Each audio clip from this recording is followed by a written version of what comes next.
Durian ever. Okay, welcome to Fireside Chat, everyone. Thank you for coming. We have this slideshow that we may pause at a certain point because it may be too distracting, especially the face of Erica eating durian. It's so exciting to really zoom in on and study. We want you to listen to our panel. So, this is Fireside Chat Asia edition. I'm your host, Sarah Jane Dale. Sorry that my voice is a little rough today, but hopefully I'm doing most of the talking, so that's okay. So we have just a taste of the Asia group today, a special last-minute addition, Greg. I'm not sure if he meant to be here, if he just can't move. He wants to be there. He wants to be here. So we've got this gang, Christian and Emily and Greg and Erica and Dale, ready to share stories, and there are others in the crowd who may want to jump in, but we're going to see if we can do this in just 40 minutes. 3 countries, 8 weeks, 40 minutes. Very realistic. So to start, we're going to get to a lot of the funny stuff. I'm looking at you, Emily. Not just you. But I do want to make sure that we capture some of the highlights and the different learning experiences. Obviously, Asia, the Asia trip itself is jam-packed with learning experiences. That's the way we plan it. We want it to be the kind of trip where you're put into different situations and you're meeting different people and you're learning a lot about the world around you, but you're also learning a lot about yourself in the process.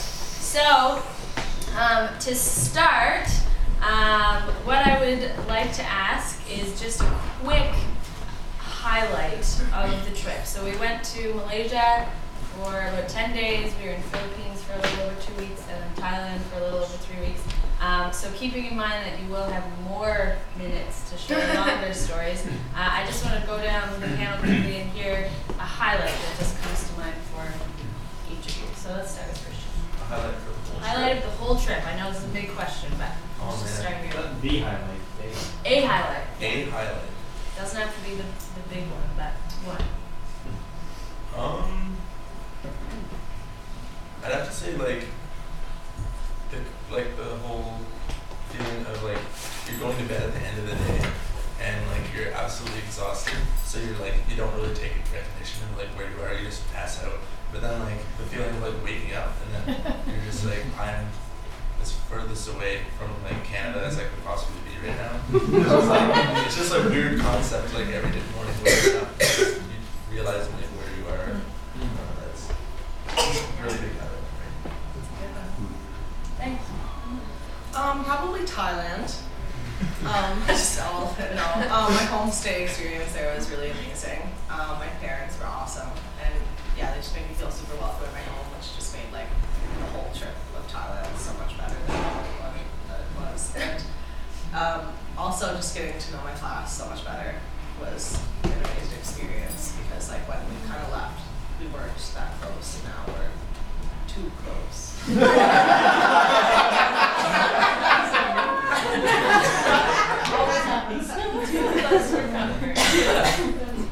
Right?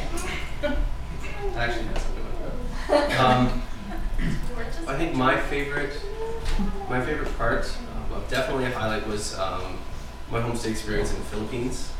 Staying with Silas was really awesome. I really enjoyed that part, and then staying with Randy, and I really value the sitting in the countryside of the Philippines, drinking beers with Silas. That was awesome.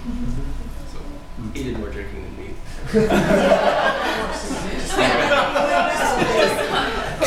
there's $1 of beer for 500 milliliters for $1 Canadian. Silas had 1.5 liters a night. All the details of one right here, folks. You heard it first here.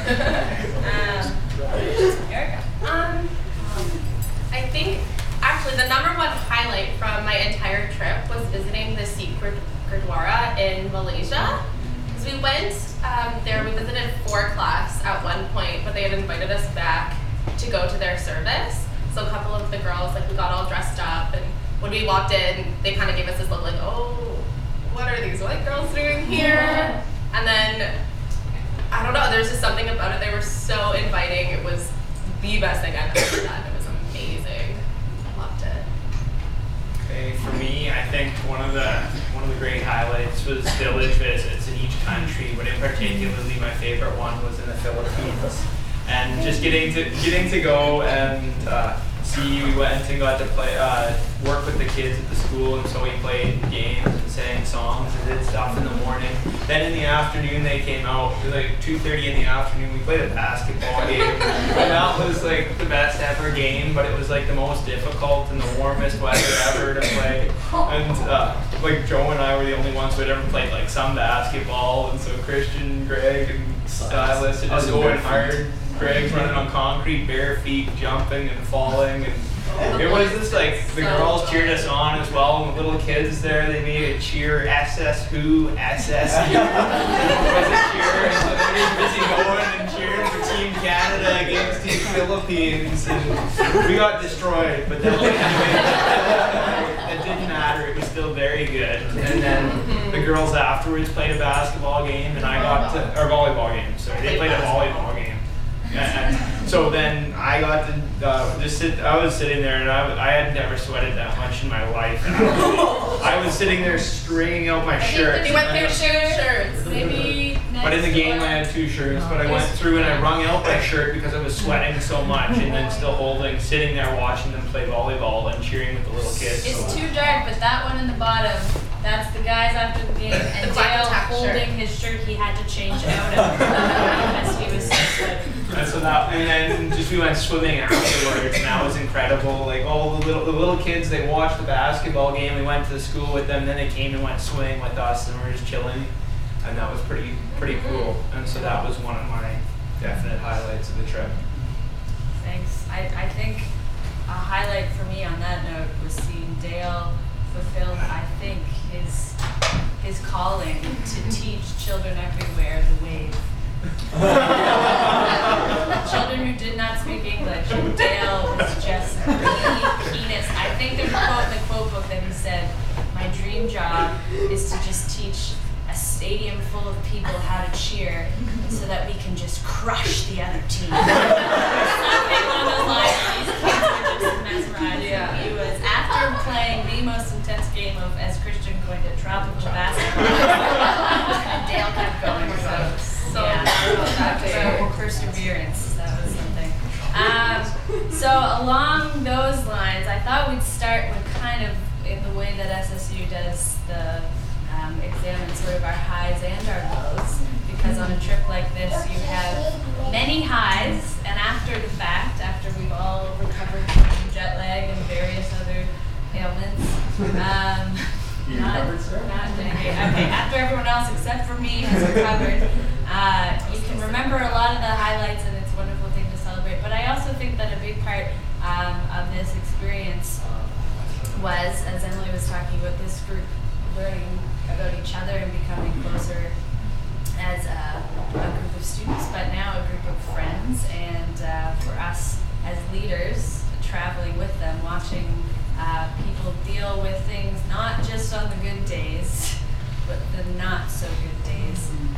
That's actually, to me, more impressive when a really, really hot day where nothing goes according to plan, you don't get to eat when you want to eat, you don't start your lecture when you thought the lecture was supposed to start, even then it doesn't turn out to be what you thought it was supposed to be, and then 5 other things happen, and then you have to go back to your homestay where you don't necessarily speak the same language even though you're trying, and you don't know how spicy that Thai food is for me or for Christian. You don't really know what you're going to eat exactly, but you said yes to everything. So it's the highs and the lows. So I want to go down the line again, or you can just jump in, I think, is where I'll start here, and ask you for the learning moments. So the moments when you, maybe in that exact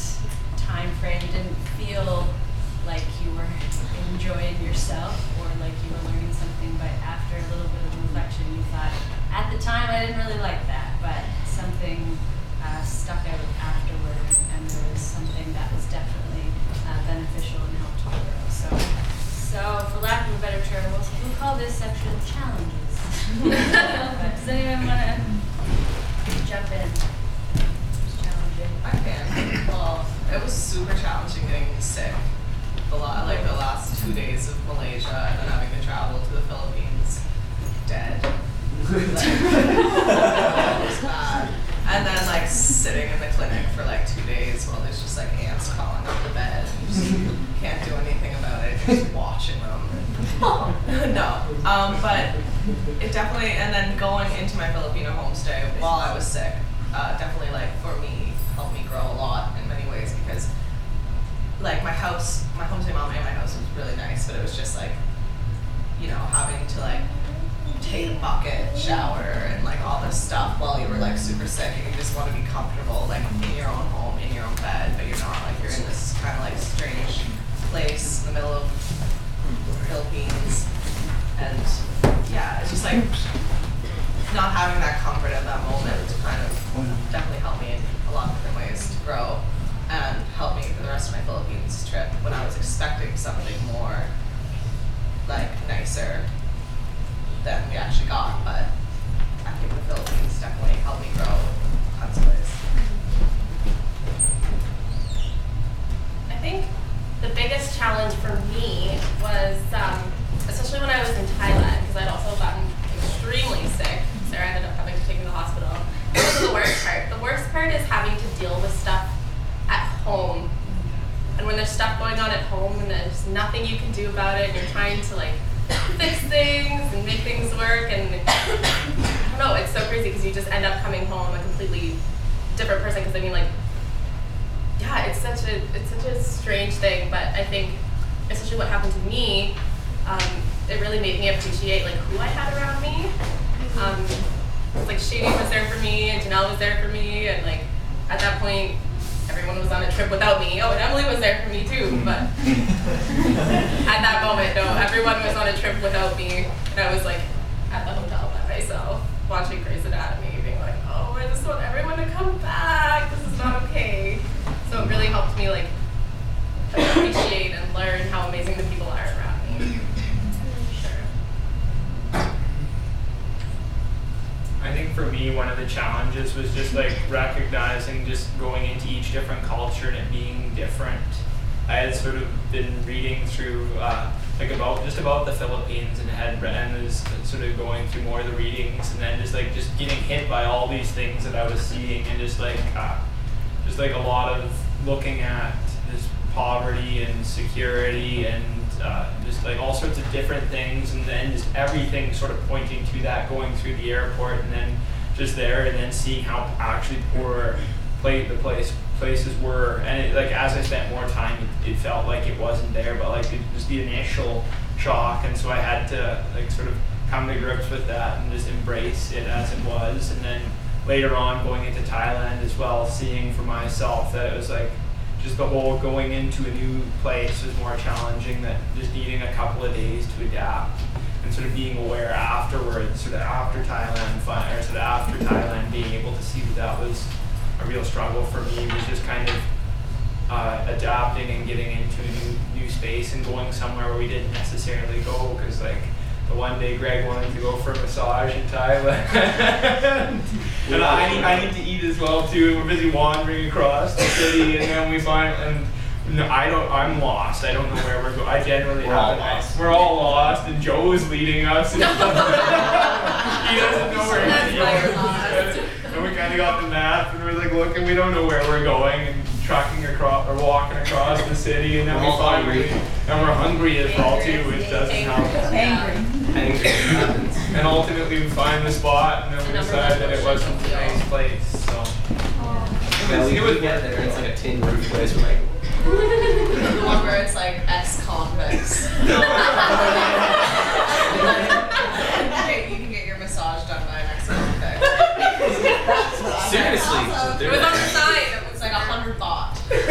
which is way cheaper than anywhere else. But I don't know if I want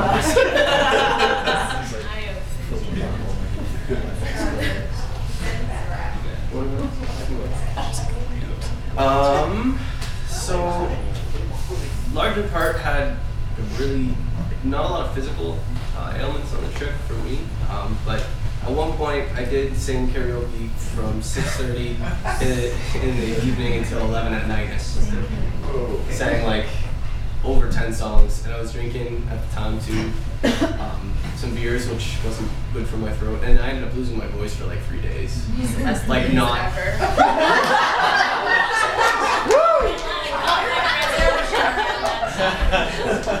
Not a lot of, yeah, it's not a lot of talking going on. Greg, what's wrong? Let him talk now. And then just taking that time to kind of let that go, and then to really listen. And that was something that was really cool to be able to do on the trip, was to just sit back and you can't be a part of necessarily all the things that you want to be when you can't speak and stuff. But yeah, it was just really good to. It was really challenging, but also really good at the same time. And then I lost my glasses in the ocean.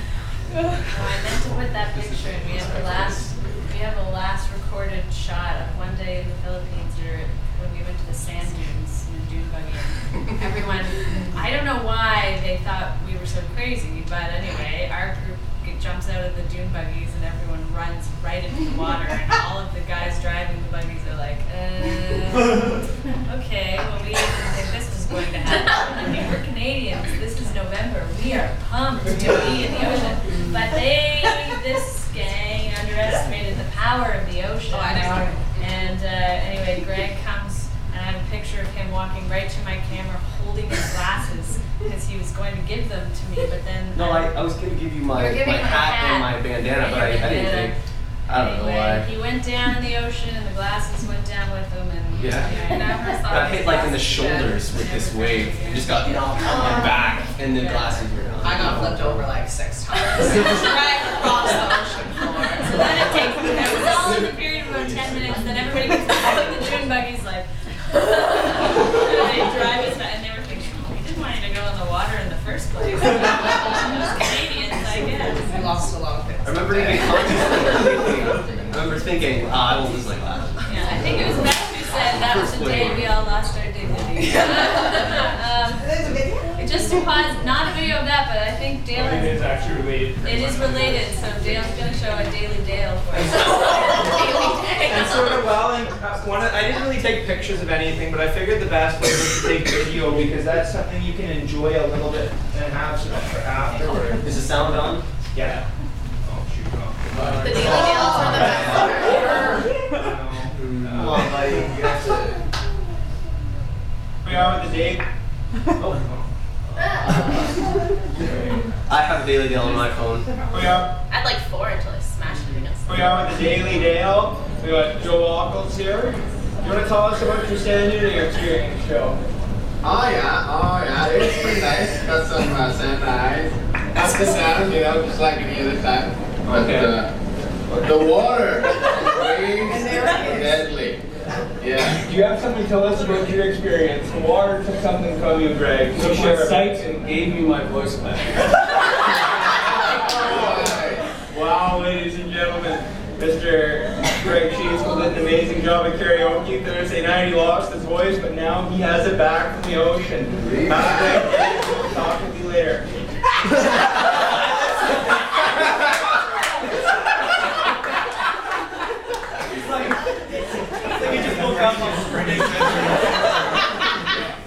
Silence looked like the entire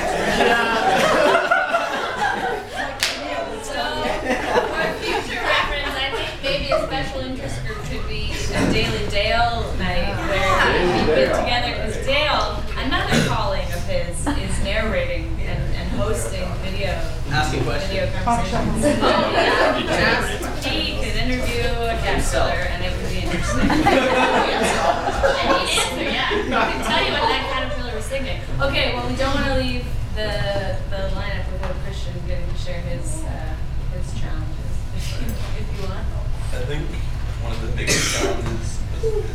actually very strange, because I don't think anyone would find this challenging. But like after being in like, I think this like occurred to me in the Philippines, and like so much life goes on everywhere in like small parts of the world, and it's like I found it so challenging. I'm like, I'm never gonna be able to experience like everything. It's just like it's such a sad thought. Just because like while we're sitting here now, they're just going about their daily life back there, and there's so much happening there, and there's so much happening in every part of the world every day, like every second of every day. So it's like, it was just like a mind-blowing thought. So that was probably the biggest challenge, but I think in the end it was a good thing to learn and realize. So final semi-serious question before moving into the hilarity, although the hilarity's been injected into probably every answer so far. Because I will say something that came up constantly when we would sit together as a group on this trip, and especially at the end, I may have said it the most, but I said of all the groups I've ever traveled with, I think I laughed the most on this trip. And it doesn't mean there weren't tears, because there were. I think everybody cried at some point, maybe. But there were a lot of moments where we would find ourselves in maybe a stressful situation and then somehow laugh. And that is valuable. And I think that is a characteristic that actually comes from the Big Yellow House and travels around the world with us. So I think that was something that with this group, in the midst of all of these challenges and a lot of paradigm shifting moments, and by the end of 8 weeks, I think everyone, it's safe to say, was a little sick of each other. Yes, loved each other, but ready to just part ways for a while. But even in the midst of that, you definitely left feeling that there were a lot of things that we were also celebrating together. And I'm looking at some of the others in the crowd and seeing a few nods for the ones who aren't up here in the panel. So one question that I do want to ask before we get into just now the funny stories and quotes is something that may bring back some of the answers you've already given, but I wanted to ask because these trips in particular are meant to, going to the SSU tagline for a second, expand your world. So I wanted to ask, how did this trip change your perspective, A, about yourself, and B, your perspective on the world around you? So how did it change your perspective on you and also your perspective on the world around you? Big question. Anyone can jump in. Did you give these questions before? No. I was just Serves the for doing the panel late. I gave a general idea of what I might possibly ask, but this is all coming out of my head right now. Okay, so what was the first one? Yourself. Change your perspective on yourself and the world around you. Okay, so for myself, it definitely helped me with like patience, because I don't have any patience. And being in the Philippines and having to wait on Filipino time for hours, like sitting there waiting to do something, but now I think I am more patient. And then being with the people, like traveling, like, 'cause we all have so many different personalities, and it's just like trying to like understand where everyone's at and being patient with everyone when they're like, half of us are exhausted, but the other half just woke up from sleeping for like 10 hours, so kind of just, and what was the other one for the world? The world around you. Well, yeah, I mean, when I'm here, I don't think of other things going on in the world, and traveling, it definitely gave me a different perspective on like all the life and all the stuff that's happening in the world, the way people live, and yeah, it's just, I never thought of it as much as I do now, of all the stuff that's always constantly going on. That doesn't have to do with me.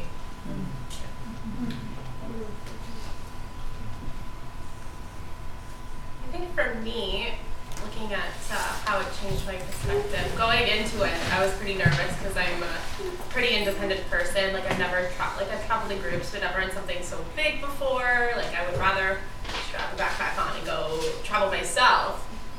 But throughout all of the challenges that we had in Southeast Asia, it really helped me realize that like I can depend on other people, even though, well, like the people around me, even though, you know, they might be going through something, like they're there for me too, and that was really great.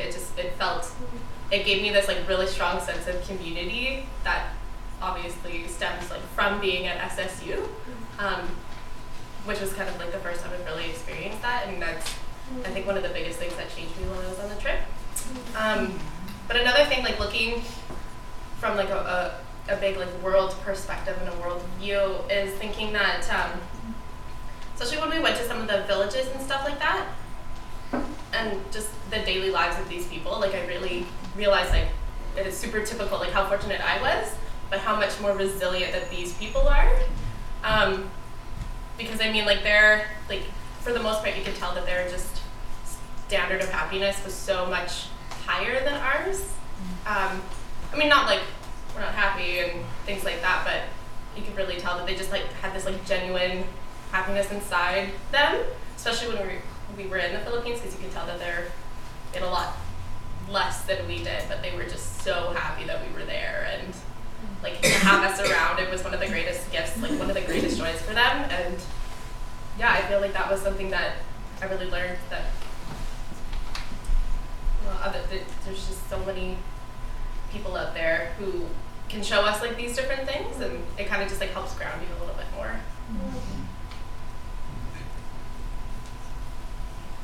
You don't all have to answer, but if you do, want to.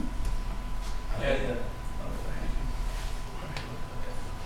One of the experience that comes to mind for me whenever I just like really realized something about myself is whenever we were it was one of the first days in Malaysia, and we were walking through this like handcraft market area where they just make a bunch of like a bunch of stuff, just like yeah. And then we're walking through there, like all these like, it was super like short, we were like ducking and like we leave the market, and there's this little open space by the waterfront, and then we just I know like there was a couple of us guys there. I forget who else was with us, but then we just started hearing like call to prayer. I was there. Yeah. And like it just started, and like it's like different. It's a lot different hearing it over there than it is here, because like here it was like, oh, that's cool, that's different. But over there it was like, I don't know, it was like that moment where it was like a super humbling experience, and I'm like, I realized that how little I know about just everything, and I'm like, man, I don't know anything about this like religion. Like I don't know anything about this culture. So like from that point on, I like took on this just role of like purely just learning, like I don't know anything, and so I'm just here to learn. I'm just here to like see how you live. I didn't. So that was that was a big highlight of the trip. I think for me, I was sort of like learning and knowing that I was able to do all sorts of different things, but then for different things that I couldn't understand, just embracing that I can understand why things are done, and that there might not be an answer that I want to find, but I can't necessarily find that answer. I can't fully understand whatever it was, or why certain things, like why are there so many Buddhas inside the temple, and what does that actually mean, and what do these actually sort of mean and speak to the people. And so that was some of the real sort of struggles and questions that sort of in turn just helped me at the same time just to see that people live so differently as well. Like the normal, like in the Philippines, they were up before 6 in the morning in the Philippines every morning, because that's when the sun was up, and people were going to bed by 8 o'clock at night. And so it's like, that's what people's normal is. It's not necessarily all, and it changed depending on if you were born in a rural or a city context as well, and even in the city in the Philippines, it was a poorer, smaller city, and there weren't many street lights. There wasn't as much going on at night compared to other. And so just seeing that normal was very different, sort of wherever you are in the world as well.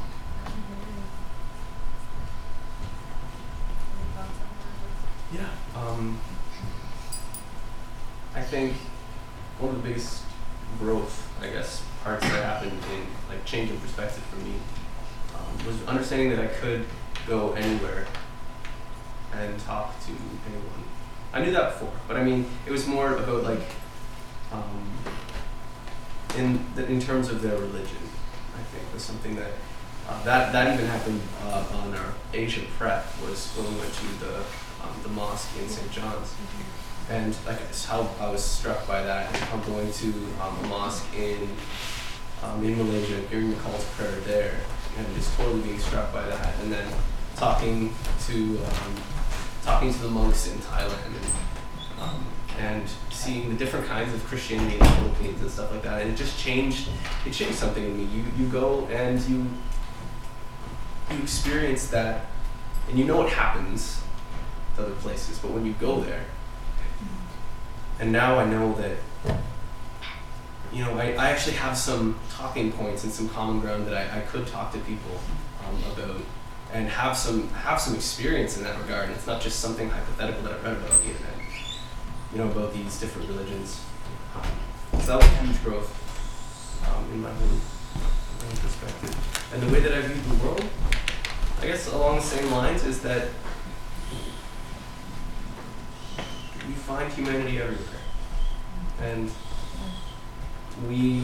whether you are a Buddhist or whether you are Christian or Muslim, that you search for meaning. And I think it was actually in one of Peter's classes that, maybe it was Walter's, I'm not sure, but it's like you become what you celebrate. That was definitely Walter. Yeah. You become what you celebrate. And there's just so much worship happening and the celebrations happening and stuff like that. It's just, hopefully I'm making sense, but just trying to grasp with the words here. I'm not sure if you guys that. Thanks. I'm proud of you guys. Man, SSG students are great. Not just these ones. I think I said that a lot on the trip too. They were pretty patient with me. Okay, so I conveniently left us not enough time to tell all the stories about me, but we do have time to tell some funny stories. Or we have a quote book that's 11 pages long. It's awesome.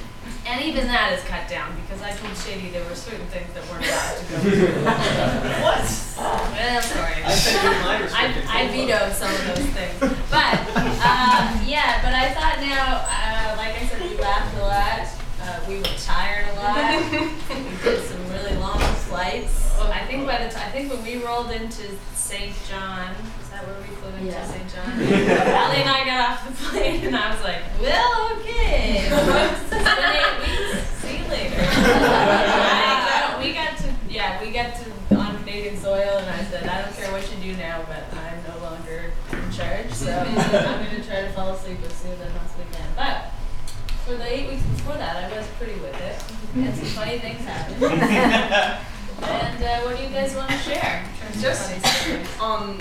Well, you were saying about like us being frustrated and then ended up like laughing about something. That day in the Philippines where we had like our class finished at like 12 o'clock and we were all just kind of like walking around the campus like waiting to do something, and like I wanted to go to my homestay or I wanted to like go do something, and we were all kind of just sitting there, and then we figure out we have to wait another 2 hours. We're waiting for a dinner with the students of the Philippines.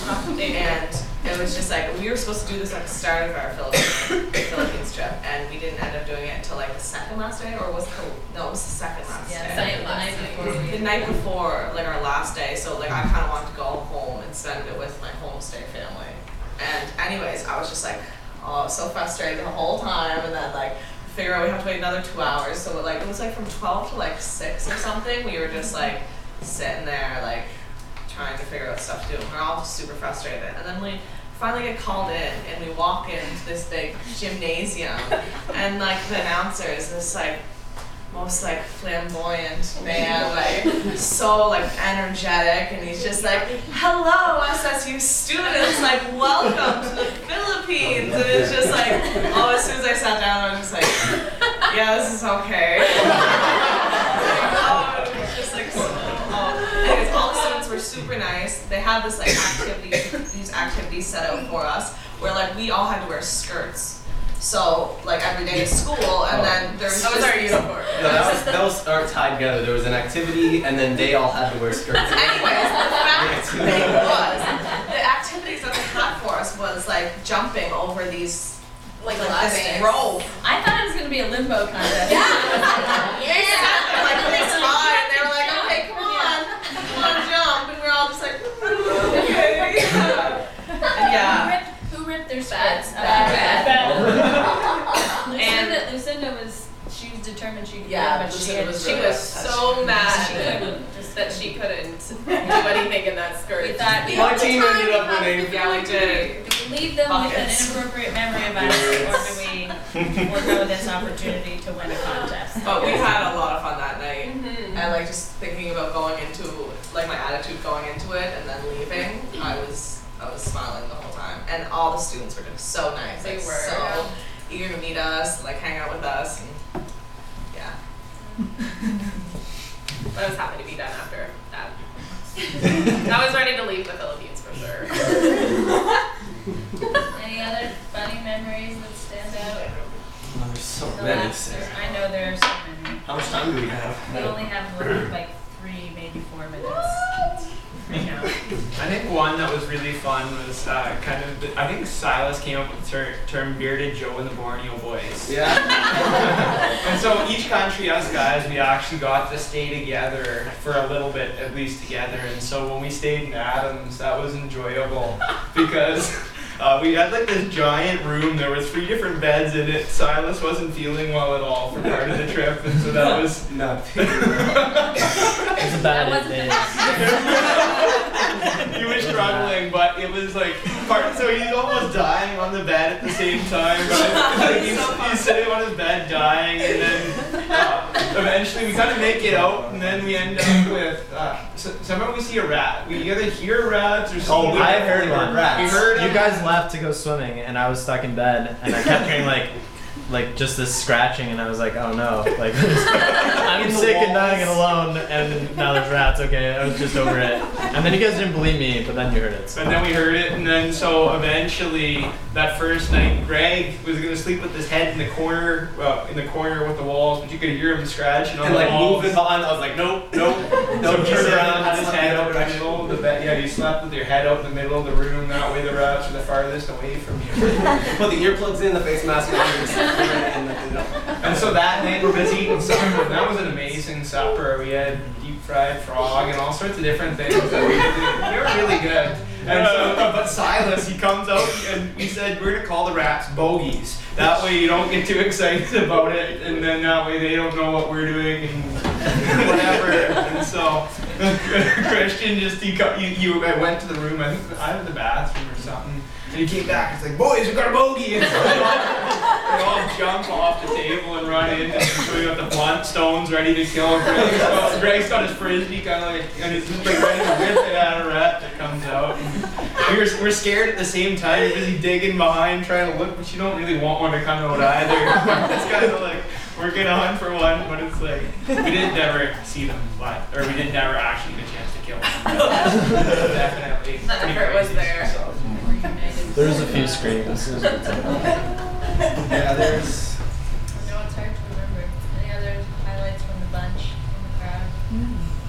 That's not in my note. I mean, we could just recap all the karaoke.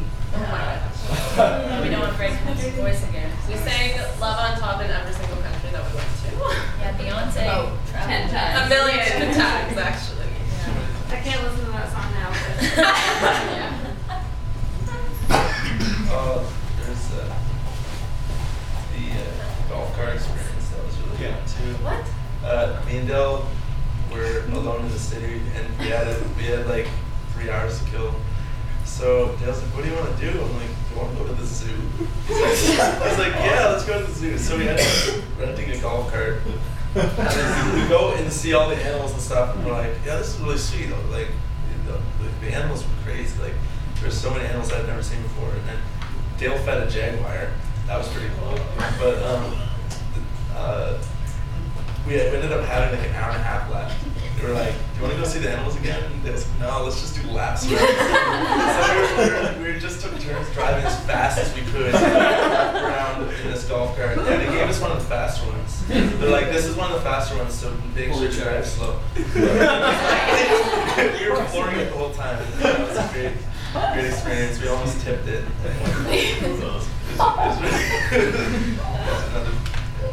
Me and Dale have like hundreds of funny experiences. Yeah, there's a lot of homestay experiences. If you really want a great, entertaining lunchtime, sit with Christian someday and ask him about all the food that he ate in the Philippines. Dale ate it too. He was And Dale, a yeah. better sport than I was. They had a pretty adventurous homestay. Well, I do think we have to wrap it up because I know that there is a class right now, but it's hard, again, to take 40 minutes to sum up 8 weeks. So what you've heard is that it was hard, but good, and that there are many more stories to tell. But for those who are preparing for the next Asia trip, I do recommend, if you haven't already, but sitting and chatting with this group or sitting with others who've gone before. Each trip is different, and I think that's a good thing. And each experience is different. And some people that are up here and others that aren't up here maybe wouldn't tell as many funny stories as they would challenging stories, and others would have maybe more fun stories. So it really is different for each person. But I would say that the benefit is that we did get to experience it together and come back and talk about it together. So thanks for sharing, everyone.